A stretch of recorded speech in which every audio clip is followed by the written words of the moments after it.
Hello, and welcome to my podcast, Empowered to Thrive. I'm your host, Corrine Powell. I'm an intuitive guide, and I absolutely love helping people to heal from within so that they can create a life that they love, a life that they enjoy. We weren't meant to just tolerate and get through life. We were meant to thrive and enjoy the life we're living. Of course, we will have seasons and moments that are difficult and challenging. And the beauty of it is that we can be supported in those moments. I am here to be an aid and a guide to support you. And I hope that you will enjoy not only today's episode, but some of the past episodes if you haven't heard them yet. On this podcast, I talk about all things inner wellness. We also sprinkle in some spirituality and parenting, because as a mom to 3 kids, parenting is a big part of my life. I hope that you enjoy the episode and that there's at least one thing you'll pull from it and start to implement into your own life. If you want to follow me in other ways, you can find me on Instagram, Corrine_Change Radically, or on Facebook, Change Radically. Would you do me a favor and share this podcast with your friends if you hear an episode that resonates with you? And would you also go ahead and give me a rating and review my podcast? It would mean so much to me, and I would appreciate it. I hope that you enjoy the episode and that we connect. I am so glad that you joined me, and today you're going to hear another excerpt from the Change Radically program, Phase 1. Why I'm sharing these excerpts with you is because I want for you to be able to experience some of what the members were able to experience. It was a very special dynamic, and if you would like to join the program in the future, you are welcome to reach out to me, and I can let you know what's happening and when. But for now, let yourself receive some of the love and the attention that I was able to offer the members during the live sessions. What I say in response to anyone's sharing is not just for that individual. And all the members learned that. If one person was in the hot seat able to share a traumatic experience or a painful memory and receive healing, inner healing, it wasn't just for them. Other members would tell me, what you shared also touched my heart. And I took in your words and they made a difference for me.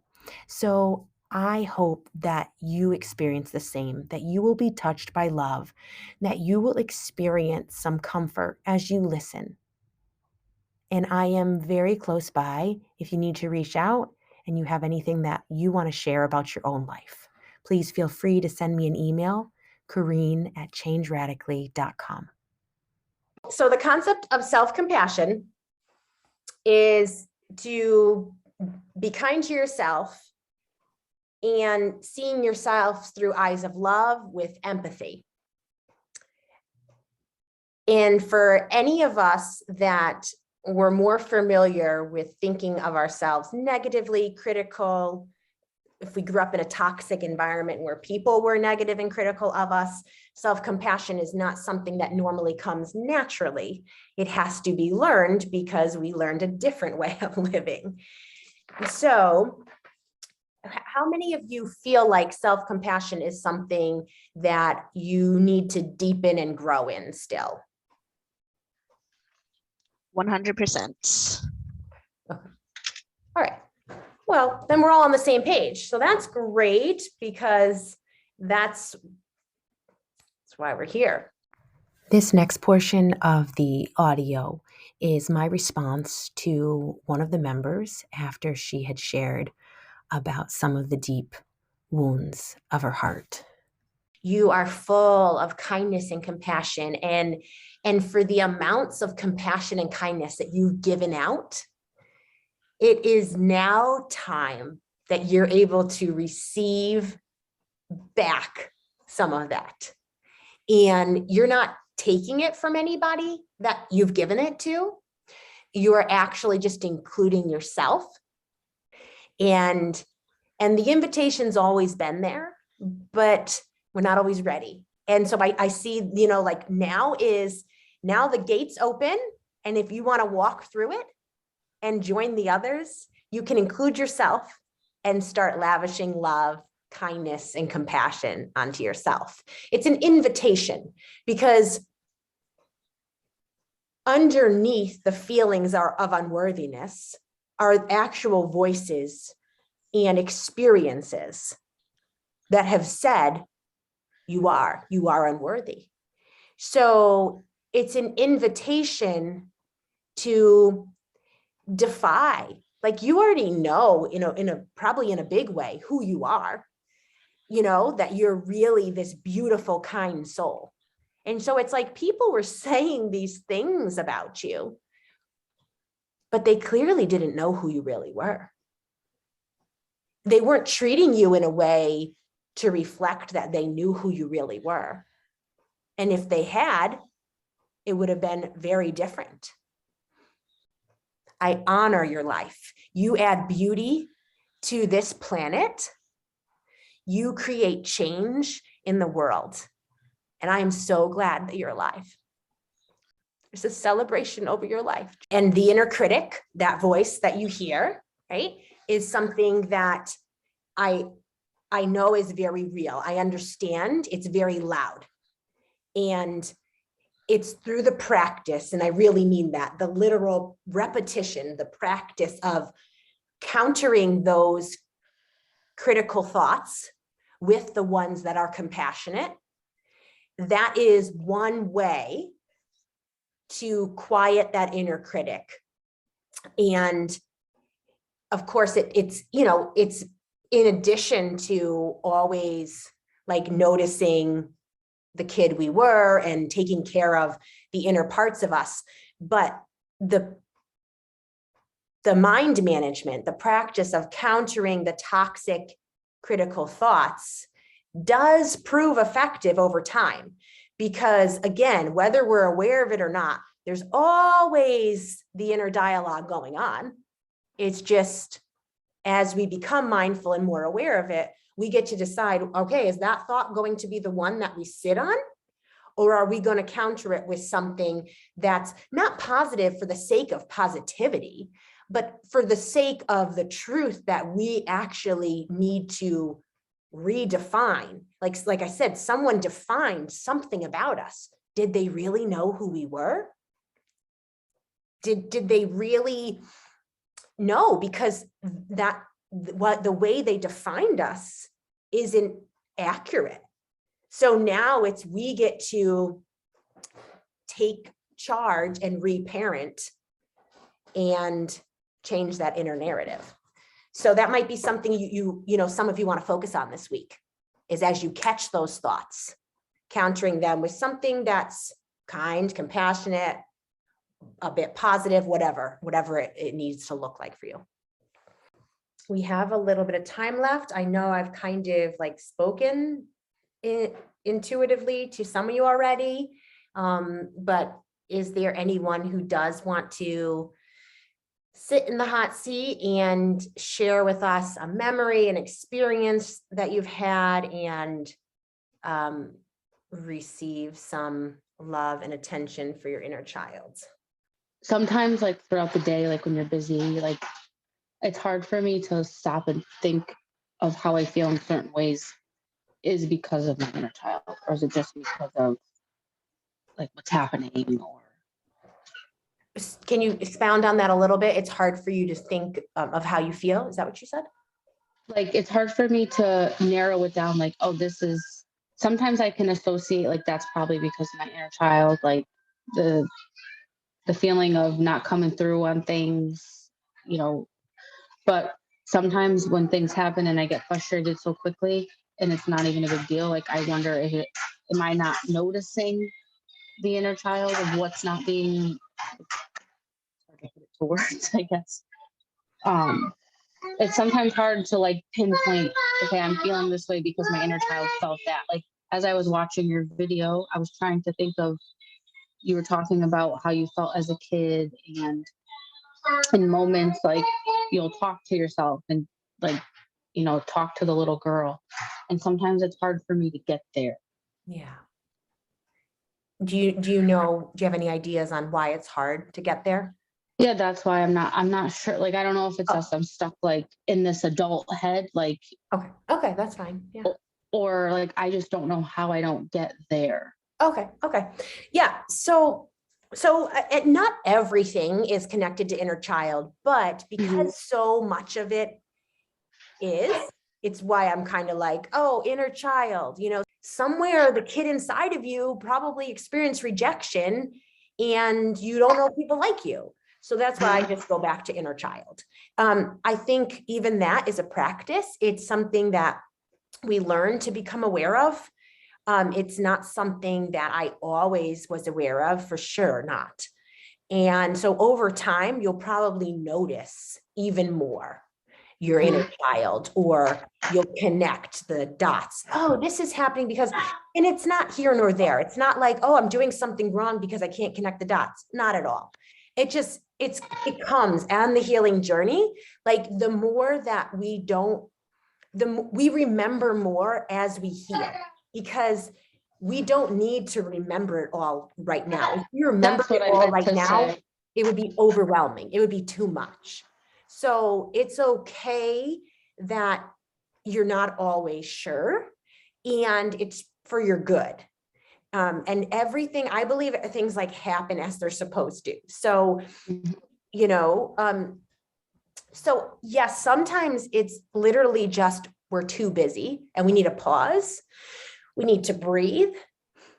And we need to actually like connect with ourselves in that moment. How am I right now? Like, what am I feeling? What sensations am I experiencing in my body? Like, do I feel tightness in my shoulders? Is my stomach bothering me? Is my chest, tight? Like what's going on within the body? Because that's an indicator of emotionally how we're doing. And then, yeah, becoming aware of our thoughts. So in the busyness of the day, it is important to pause and like reconnect with yourself. But just I just don't want you to feel like you need to, that you're doing something wrong because you're not sure of why you're not able to connect all the dots. Yeah, that's when you said remembering, it's hard. Like when I was watching the video and doing some of the workbook, it said remembering like things as a child or how things felt as a child. Like, and like sometimes like, I don't even remember. Like, how did I feel as a kid? Like, did I feel these things, but I don't remember that I felt them? And that's the part I was trying to say. Yeah. So, I mean, it makes sense that you might not remember. You might not remember yet, or you'll remember things more and more as you go. It is definitely a journey. So, I mean, when I say I started doing the inner work 16 years ago, I mean like intensively, and it still takes like, it's a lifestyle for me. I'm wired in a way that I enjoy doing the deeper work for myself even. But in all that time, it's still only been in the last few years where inner child has been a big focus, where I've realized in the last couple of years, even I've realized so many things. And I thought to myself, why didn't I realize this before? And then I knew it's because it's the layers and everything comes in time. So not saying it's going to take a super long time. It's just, I'm just bringing that up as an example that like, you're doing fine. Okay. I know, because I'm not a big like some people can feel other people, like when you go to tears, like I want to be that. And I don't like, then I wonder, is there something that I'm trying to remember that's why I do that? And I do like think of certain things, but it's like you want to be this type, like you want to just put the guard down, just let it out, but it's hard for me.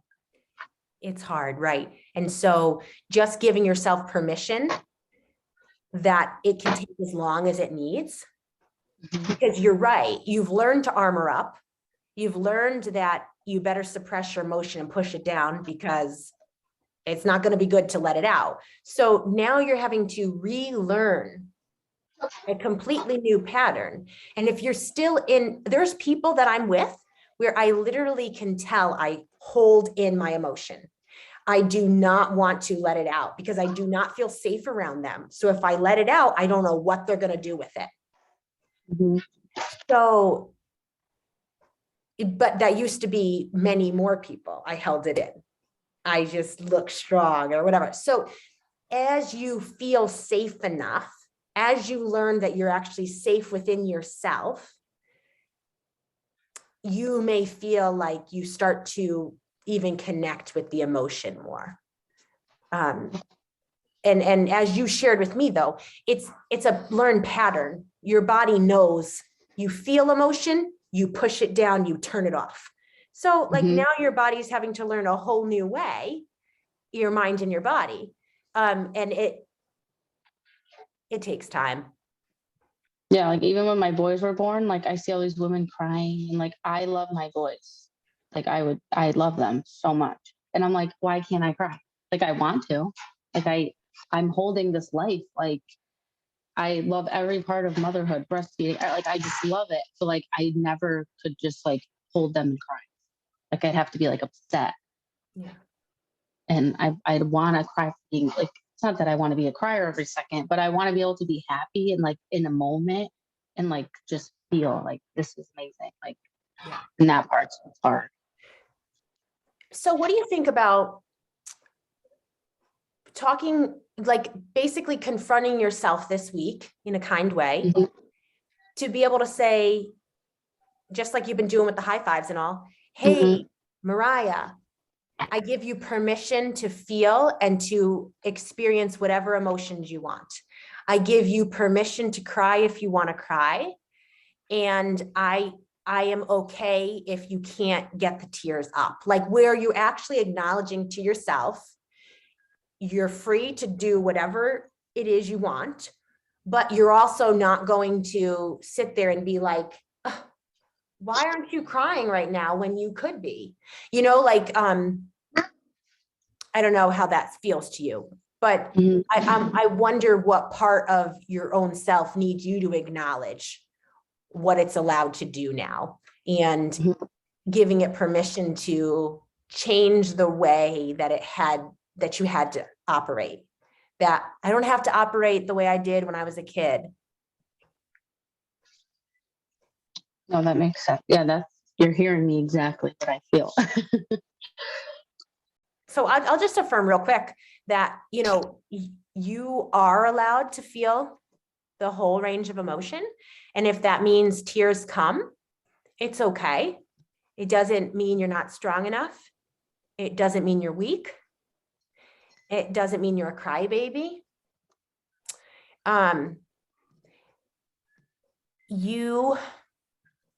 You're also allowed to take as much time as you need to get to the place where you feel comfortable with emotion. And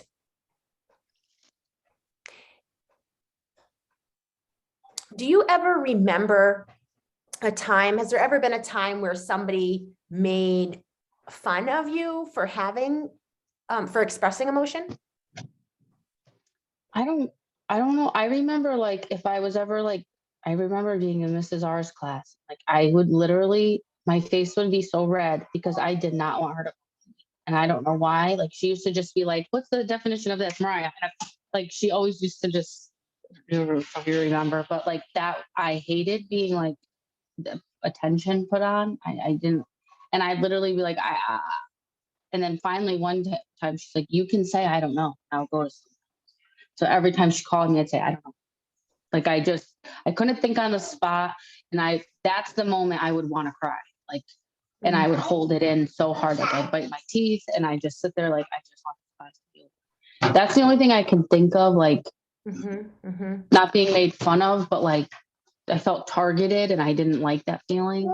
Yeah. And I used to hate, like I knew when her class was coming and my neck would get red. And I would always want to cry in her class. Like, and I would just hold it in so hard. That's like the only thing I could, when I try to go back, like, why did fun of. Yep. Why did you want to cry? Like you felt targeted And what more was going on that like was making the tears want to come up? I felt like maybe I was a failure because maybe I didn't read the homework, or maybe I really didn't know the answer. Maybe I did know the answer, but like when you're sometimes, like when someone's like, what's the name of the song? And you're like, like you just can't think. Yes. And I would just go back and forth, like, I hate that feeling of being, okay, you tell me in front of all these people. Like, yes. Yep. Yep. that's the only time as a kid that I can remember, like wanting to cry, but you shouldn't. Like everyone's staring at you now. So if you cry, maybe they would make fun of you. Like, why are you crying over being called on? Right. Yes. Yes. So what did you need in that moment, in that classroom, when you were being called on? You didn't know the answer. You felt targeted and super nervous and didn't want to be looked at as a failure. What did Mariah need to know? What did she need to hear? What did she need to experience? I feel like just maybe saying like, it's okay. Like, or just like in my head, if it were me, I would just walk over to me and like put my hand on and be like, it's all right if you don't know it. A lot of people don't know it. You're not the only one that doesn't know it. Yes. Like, it's going to be okay. Yes. Like, you don't know it today, maybe tomorrow you'll know.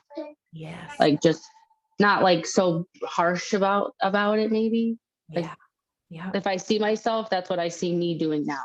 Yeah. It's all right. You don't need to know. It's fine. Nobody's going to die. Good. It's okay. Yep. Yep. That's right. That's right. You don't need to know. Okay to not know.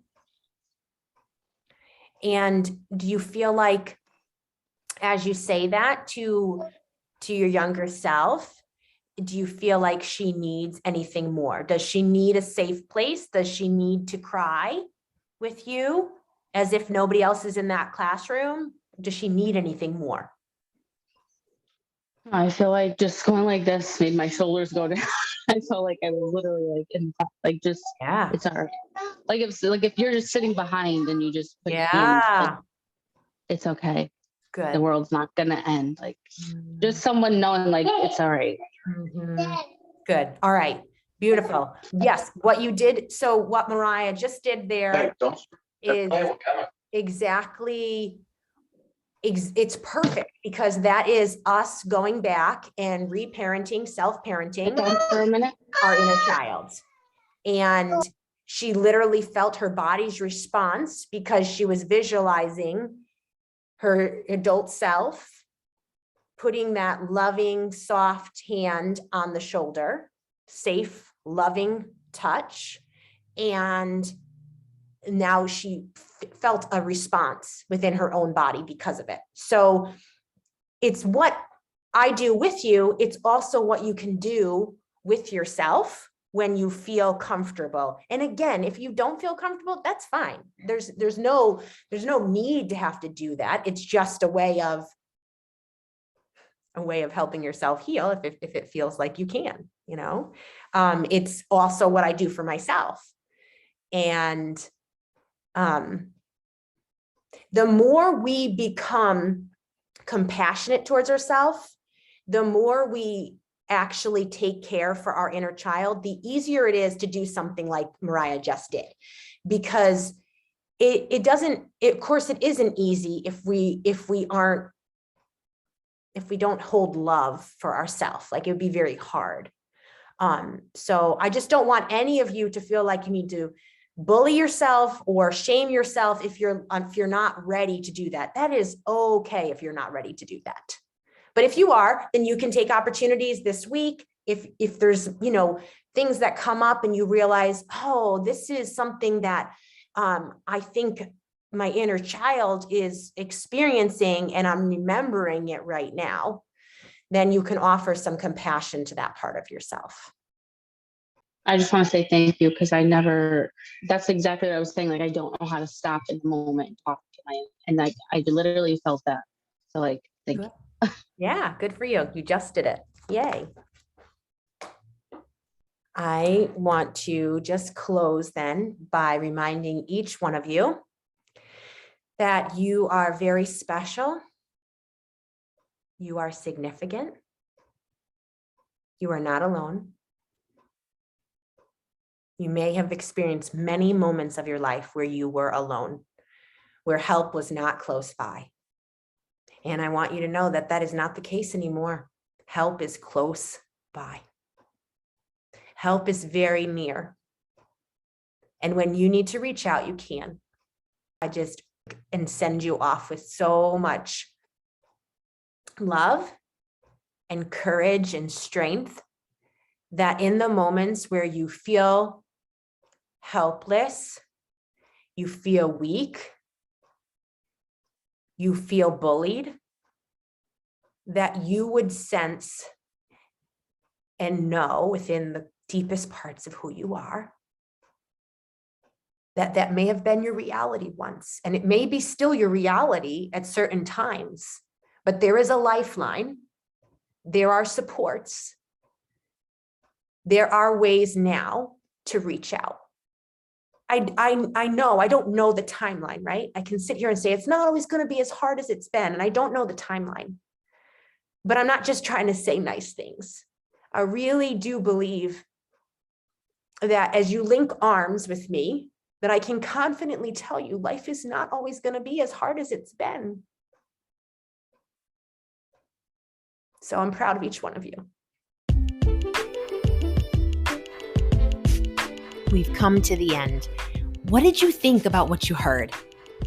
I hope that there's something you pull from today's episode and start implementing it into your life. Create the change that you want to see, the change that you hear about. You have the opportunity to transform your life, and I'm ready to link arms with you and to help and guide you to the life that you want to live. If you resonated with what you heard today and it touched you, would you share it with your friends? Would you also go ahead and rate my podcast and write a written review? It would mean so much to me.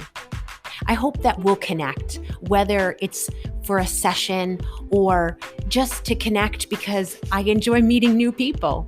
You can find me on Instagram, Kareen_Change Radically, or on Facebook, Change Radically.